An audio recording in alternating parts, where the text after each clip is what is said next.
What's up, NIO family? It's Rey-Jay back with another video. And in this one, I want to break down what's happening with NIO, Tesla, SPY, and the overall markets. I'm going to break down what's going on with the economic calendar moving forward, talk about other factors involving the markets as well, which you should be watching for as time goes on. But just note that I am not a financial planner, so take nothing I say as financial advice. And also, if you guys can, please check out the Moomoo link. If you deposit $100, you're guaranteed 5 free stocks. If you deposit $1,000, you're guaranteed 15 in total, not to mention 8.1% APY. This offer ends in just about 8 days from now, so check it out before they run out. Anyways, now let's talk about the market. So, looking at NIO, we are flagging so far right over here, which makes me suspect there could be a risk of downside unless we manage to break past that 5.6 area. Now, it would be completely healthy for this to actually dip just a little bit to come down to fill these imbalances down here, not to mention the fact that we have to retest our 50 EMA most likely. But even if that does happen, NEO is going to get a big bounce later on, most likely looking at this setup. So I believe that there is a risk of some downside for NEO, but there could be a bounce coming later on. Now, one thing worth mentioning for tomorrow is going to be Monday, September 23rd, 2024. We have Bostic from the Fed giving a speech. Then at 9:45 a.m. Eastern Standard Time, 15 minutes after the market opens, we have the S&P Global Composite Manufacturing and Services PMI reports coming out. So look for some volatility when all of that data comes out. The Fear and Greed Index is currently at greed. We'll see if this shifts as well. Greed is making momentum and such, so we'll see how things go from here. Also, the puts and call option ratio is neutral, so it's kind of in the middle right now. It did end up going up a little bit as we saw some shorts being piled into the markets on Friday, but as a result, the market still held up and hurt both sides. For earnings, just notes that we have AutoZone on Tuesday.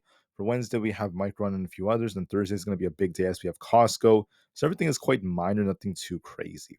Now, what about the markets? I do want to call out something very important. There have been some very, very big tensions rising on the geopolitical scale. And I think it's very important to recognize this because this might cause a small dip in the markets. It's possible it does cause some volatility. We saw futures drop a bit as this news came out, but it may not be that huge. It might just be a little pullback before the market tries to rebound.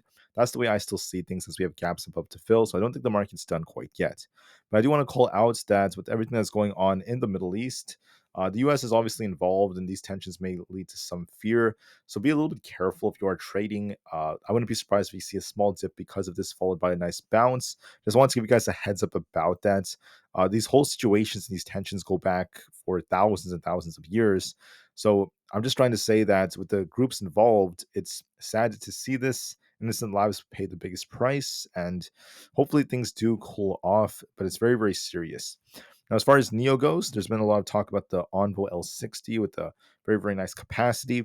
And you have to look at the fact that they are looking at the fact that they want to increase their capacity for production and such going into next year. So it's going to be another big winner for them, helping them increase their sales. Now, there have been some questions about NEO's margins, but if they improve their margins slightly and they slowly begin to scale more and more, they will get closer to profitability as time goes on. I think there's a lot of plans for that, and they're doing quite well at scaling up, making them the third largest EV in all of China. So it's going to be very important for them. There's been a lot of talk about the EL8 as well with its performance and growth. As far as NEO goes, JP Morgan also gave them an overweight rating. Bank of America Securities gave them a neutral rating, and we're not seeing anything else that's shifting. The price price ratio is also kind of like going up a little bit. NEO was trying to build some strength for the last couple of days. So we'll see how that goes, and volume is still flat at 53 million. So what I'm saying is we're forming a channel right over here, and I think there's a good chance we do dip a little bit lower. We'll see 5.2 if that holds or not. If it doesn't hold, we're looking for 5.14, then 5, a very, very tight area of support. If we break out of this flag, we're looking for 5.6 to break. If that breaks, we turn bullish. My guts tells me it's going to kind of consolidate here, maybe dip a little bit lower, closer to 5 flats before it tries to bounce again while remaining in the channel. So that's my prediction for NEO. For SPY, it's very simple the way I would look at these levels. So basically, we have this support right here near our 20 EMA. If we lose 565, we could be dipping back down to 563. That's going to be the critical support. If that fails us, we will turn a little bit more bearish. And if we bounce and manage to reclaim 565 at the very least, we could be going for this gap fill into next week, or into this week, excuse me. So what I think is going to happen is I think we might dip a little bit to try to retest this 20 EMA. As long as we try to reclaim this or hold this, then we could be looking for a bounce back up to the 570 area. Might be a lot of consolidation. This range, we look for a little bit of a dip and a bounce. I think that it's still going to hold up even if we do see somewhat of a pullback because of the tensions rising. I do want to mention that futures did dip just a little bit ever since we got that news. However, as long as we hold above 57.34, we should try to bounce back up. If we end up losing the 5700 area, we're at risk of coming down to fill the gap at 56.33. Just want to give you guys a heads up about why 5700 is very critical for ES, in my opinion. This is also where we had previous resistance becoming support. So we could dip a little bit. I'm hoping we hold the 57.34 area. And as long as that holds and gets reclaimed, we should try to bounce back up and try to push for that 5800 target. So look for a little bit of a dip and a bounce, and we'll see how things go. For Tesla, we're dipping a little bit. I think Tesla could bounce closer to 250. I think there's potential in this. We're also looking at that gap around 246. We have 246 and 250 as our resistance areas. We could dip all the way down towards 235. We'll see if we bounce off that to push for 246, if not 250. So I think what I'm thinking is we kind of dip a little bit more for Tesla. We'll see if we could hold 235 or not. If we don't hold that, we could fill the gap to 229.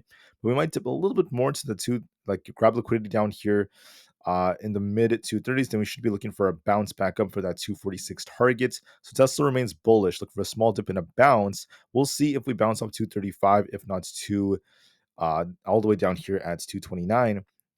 But then we should still remain bullish nonetheless, as long as those supports hold. So I think Tesla's going to bounce very soon. Looks very, very nice. For NQ, we look a little bit more bullish as long as we can hold our key support. Looking at 19,884 is our support. We might dip towards that again, kind of consolidate around here, the 19,800 area for some time before it tries to bounce and break out into the 20,000 range. If we lose 19,884, we could be dipping back down, but I think it might dip a bit, kind of consolidate and try to bounce later on. I find that that's to be more probable. For the QQQ, we have this gap to fill down here. We could be retesting the 480 area before it tries to rebound. If 485 breaks, we remain bullish. And if we lose 477, we're going to be tipping back down.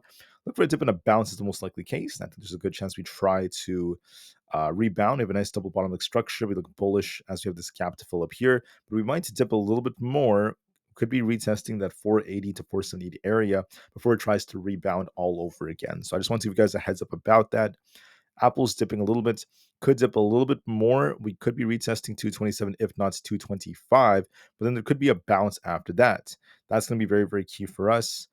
For the IWM, we are dipping a little bit. We have this very, very nice looking structure. I have a nice little kind of like double bottom. I think that we could be retesting 220 to 221, then try to rebound off of that. But in my personal opinion, I think that there is potential for it. We have to be kind of careful with that, as it could dip a little bit more. For Amazon, we look more bullish. I do presume it's going to be dipping maybe a little bit before it tries to pump a lot more into the mid 190s. Still looks more bullish. We could retest 190, then bounce and continue this pump for that gap fill into the 193 area. Meta looks a lot more bullish overall, but I just want to give you guys a warning that this 560 area is kind of stubborn. We'll see if we can hold 560 or not. I think we might shuffle around here for a bit before it tries to rebound. As long as we don't lose 555, we remain more bullish.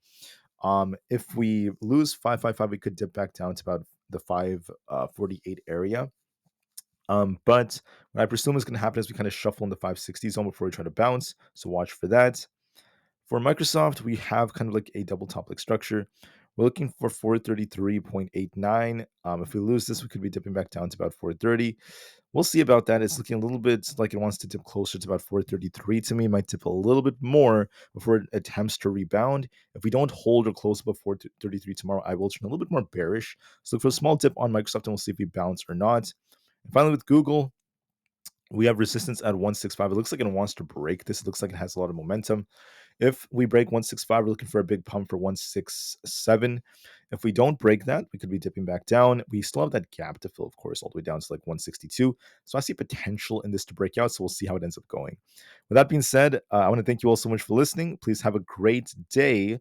And just note that unlike the market, there might be a little bit of a weakness in NIO. That's going to be completely fine. We're still up quite a bit compared to when we were in the threes just a couple of weeks ago. So it's going to be fine, guys. We have a nice looking structure right over here. There's bullish potential for it to break out later on. But before we get that potential, there might be a small dip coming. We might be dipping closer to $5 flat before anything else. With that being said, I thank you all so much for listening. Have a great day. Enjoy your Sunday and what the market has to offer. And I'll see you guys again tomorrow for another update. Thanks again, and peace out.